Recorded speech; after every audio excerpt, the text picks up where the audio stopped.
First on the list is John Wayne Gacy. John Wayne Gacy, known infamously as the Killer Clown, was an American serial killer whose gruesome crimes shocked the nation. Born on March 17, 1942, Gacy's facade as a friendly community member and entertaining clown belied his true monstrous nature. He was convicted of raping, torturing, and murdering at least 33 young men and boys in Norwood Park Township, near Chicago, Illinois, making him one of America's most dangerous criminals. Gacy's modus operandi involved luring his victims to his home under various pretenses, such as promising work, offering to show a magic trick, or simply inviting them to a party. Once there, he would overpower them, often using handcuffs as part of his magic trick, before proceeding to rape and torture them. His method of killing typically involved strangulation or asphyxiation, using a garrote or similar method. The bodies of most of his victims were hidden in the crawl space under his house, with others buried around his property or discarded in the nearby Des Plaines River. Despite his previous conviction for sodomy in 1968, which resulted in an 18-month prison term of a 10-year sentence, Gacy's criminal activities escalated. His first known murder occurred in 1972, but it was not until after his divorce in 1976 that the frequency of his killings increased significantly. Gacy's crimes were finally uncovered following the investigation into the disappearance of a teenager, Robert Piest, in 1978. This led to Gacy's arrest and subsequent trial, where he was found guilty of 33 murders, the highest number of murders charged to one individual in U.S. history at that time. Gacy's case brought to light not only the heinous nature of his acts, but also the failures in the system that allowed him to continue his murderous spree unchecked for years. He was executed by lethal injection on May 10, 1994 at Stateville Correctional Center. The story of John Wayne Gacy is a chilling reminder of the dual lives that some individuals can lead and the depths of depravity that they can reach. His nickname, the Killer Clown, stems from his practice of performing at children's parties as Pogo the Clown, adding a particularly sinister aspect to his already horrifying crimes. Coming up next is Adolf Hitler. Adolf Hitler, an Austrian-born German politician, remains one of the most sinister figures in modern history. As the dictator of Nazi Germany from 1933 to 1945, his policies and military aggression precipitated the Second World War, ultimately culminating in the genocide of 6 million Jews and millions of other perceived enemies. Hitler's leadership during this era not only reshaped the geopolitical landscape,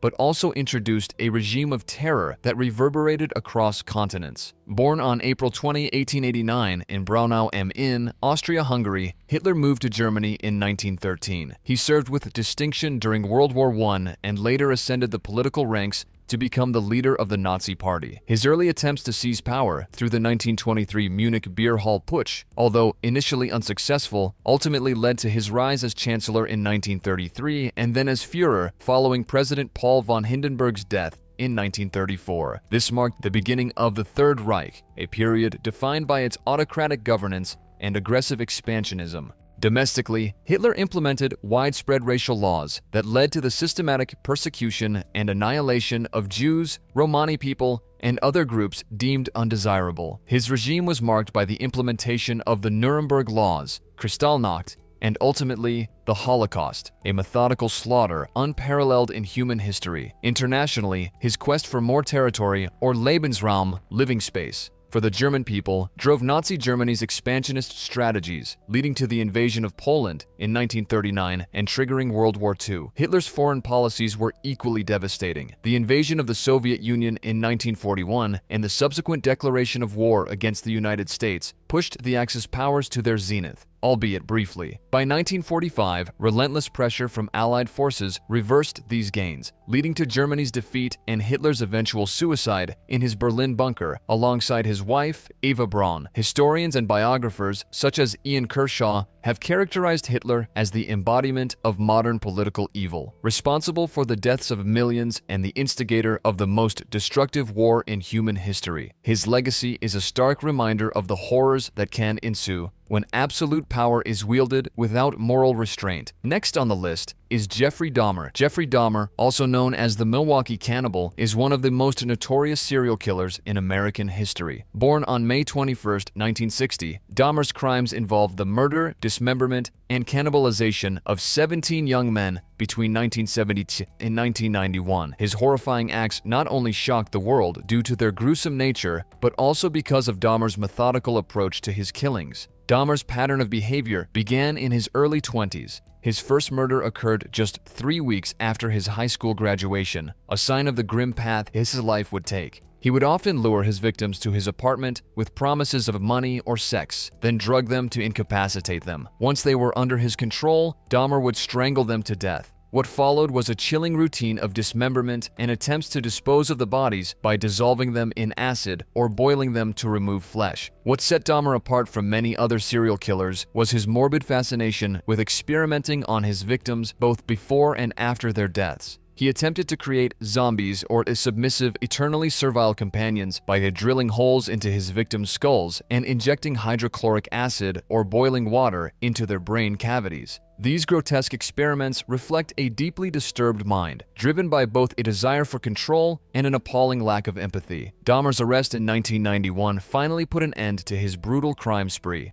The subsequent search of his apartment revealed a house of horrors. Police found photographs of dismembered bodies, skulls in his refrigerator, and an assortment of human remains. His trial was widely publicized, revealing the gruesome details of his acts to the world and leaving a permanent mark on popular culture. Dahmer was convicted of 16 murders and sentenced to 16 life terms in prison, where he ultimately met his own violent end at the hands of the fellow inmate in 1994. The case prompted significant criticism of local police, who had missed opportunities to apprehend Dahmer earlier due to several encounters that raised suspicions but did not lead to thorough investigations. The sheer brutality and inhumanity of Dahmer's crimes make him stand out as one of the most chilling figures in the history of American crime. His story is a harrowing reminder of the darkest potentials of human behavior. Fourth on the list is Vlad the Impaler. Vlad III, known infamously as Vlad the Impaler, was a ruler of Wallachia who became synonymous with extreme cruelty and a fearsome approach to both governance and warfare. His reign, punctuated by 3 separate periods in power between 1448 and his death in 1476-7, remains one of the most chilling chapters in the history of Eastern Europe. His brutal methods were instrumental in securing his legacy as a national hero in Romania, revered and feared in equal measure. Born into a noble family, Vlad was the second son of Vlad Dracul. His life took a dark turn when he and his brother Radu were held as hostages by the Ottoman Empire to ensure their father's loyalty. The brutal murder of his father and elder brother by political rivals in Wallachia profoundly shaped Vlad's outlook and his subsequent approach to rulership. Upon regaining power in 1456 with Hungarian support, Vlad embarked on a ruthless campaign to solidify his rule. He initiated a purge among the Wallachian nobility, impaling many to instill fear and reduce the threat of dissent. Vlad's notoriety peaked with his tactics against the Ottoman Empire. Defiantly refusing to pay homage to Sultan Mehmed II, Vlad captured and impaled the Sultan's envoys, setting the stage for his most infamous act, the night attack of 1462, where he aimed to assassinate Mehmed himself. Although unsuccessful, the attack led to the impalement of tens of thousands of Turks and Bulgarians, a gruesome testament to his nickname. His methods were brutal. Impalement was Vlad's preferred method of execution, a slow and torturous death that saw victims skewered on large stakes and left to die in agony. This act of cruelty was not just a form of execution, but a calculated tactic to terrify his adversaries. Tales of his deeds spread across Europe, with pamphlets depicting his acts of cruelty becoming bestsellers in Germany and Italy, reflecting both horror and a grudging respect for his uncompromising leadership. Ultimately, Vlad's fall was as dramatic as his rise. Captured by Matthias Corvinus, king of Hungary, he spent 12 years in captivity before his final, short-lived return to power, which ended with his death in battle in 1477. Today, Vlad the Impaler is often remembered as the inspiration for Bram Stoker's Dracula, a testament to the enduring fascination with his ruthless rule and the shadow he cast over the annals of history. Next, we have Elizabeth Bathory. Elizabeth Bathory, a Hungarian noblewoman born in 1560,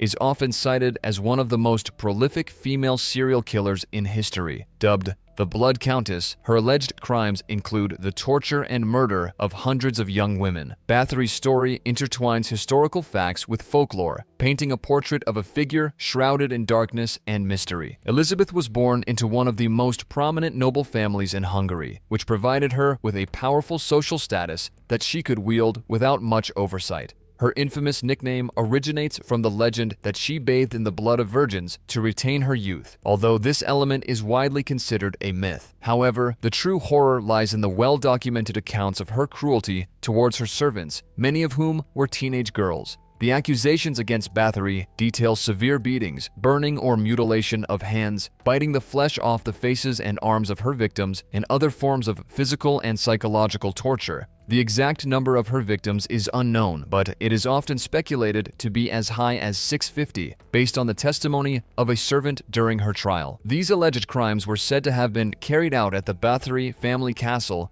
in Choctice, now in Slovakia. The downfall of Elizabeth Bathory began in 1610 when King Matthias ordered an investigation due to rumors of her atrocities reaching the royal court. She was arrested and tried not for murder, but for heresy, as the killing of lesser nobles could be framed as an act against the crown. Although Elizabeth herself was never formally put on trial, likely due to her noble status, several of her accomplices were convicted and executed.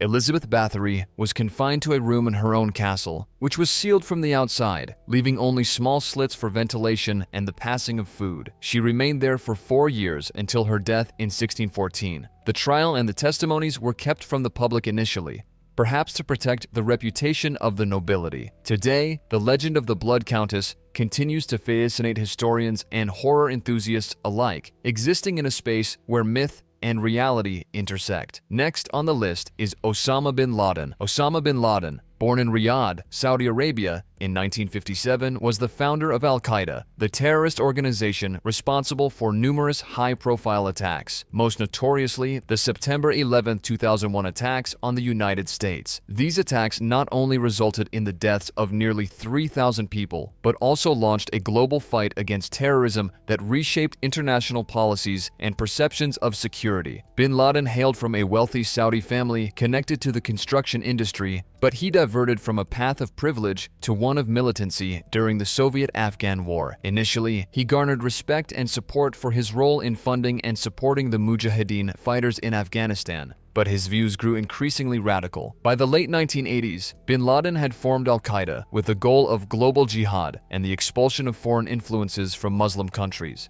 The ideology of bin Laden and Al-Qaeda emphasized violent jihad not only against perceived enemies of Islam, but also against Muslims who did not adhere to their strict interpretation of Islamic law. Throughout the 1990s, Al-Qaeda was responsible for several bombings, including the 1998 U.S. Embassy bombings in East Africa and the 2000 bombing of the USS Cole. The 9/11 attacks in 2001, however, marked a significant shift in global counterterrorism strategies. Bin Laden's ability to orchestrate such a catastrophic event from afar demonstrated the dangerous reach of transnational terrorism. Following these attacks, the United States led a coalition into Afghanistan to dismantle Al-Qaeda and remove the Taliban from power, initiating the longest war in American history. Bin Laden's death in May 2011 during a U.S. military operation in Pakistan marked the end of a decade-long manhunt. Despite his death, his legacy persists in the form of ongoing terrorist groups that continue to be influenced by his ideology. Bin Laden's impact on global security and the enduring threat of terrorism underscore his grim legacy as one of the most dangerous individuals in modern history. Next up is H.H. Holmes. H.H. Holmes, born Herman Webster Mudgett, is a chilling figure in American criminal history, often regarded as the country's first documented serial killer. From his early life on May 16, 1861 in Gilmanton, New Hampshire,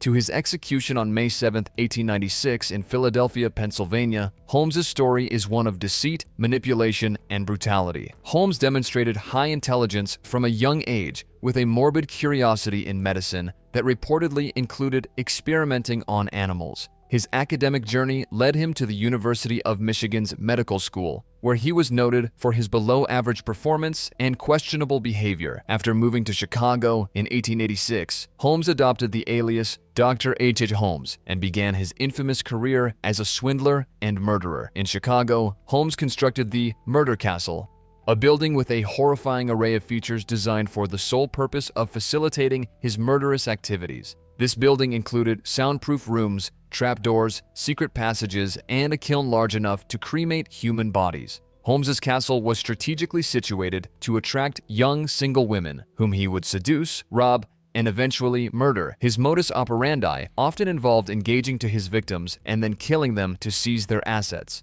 Holmes's criminal reach extended beyond murder to include various fraudulent schemes involving insurance. One infamous scam was with his associate, Ben Piazel, where they planned to fake Piazel's death to collect insurance money. The plan spiraled out of control, leading Holmes to murder Piazel and 3 of his children. Holmes's arrest in 1894 followed a tip-off from a fellow criminal, leading to his trial and conviction for the murder of Piazel. Holmes confessed to 27 murders while in custody, though he later claimed to have killed over 130 people. Researchers and historians debate the actual number of his victims, with some estimates suggesting it could be over 200. Holmes's legacy as a master manipulator and cold-blooded killer makes his story one of the most harrowing in the records of American crime. The final name on the list is Idi Amin Dada Ume. Widely known as Idi Amin, is remembered as one of the most brutal dictators in history. His regime from 1971 to 1979 in Uganda was marked by egregious human rights abuses, economic mismanagement, and rampant corruption, resulting in the deaths of an estimated 100,000 to 500,000 people.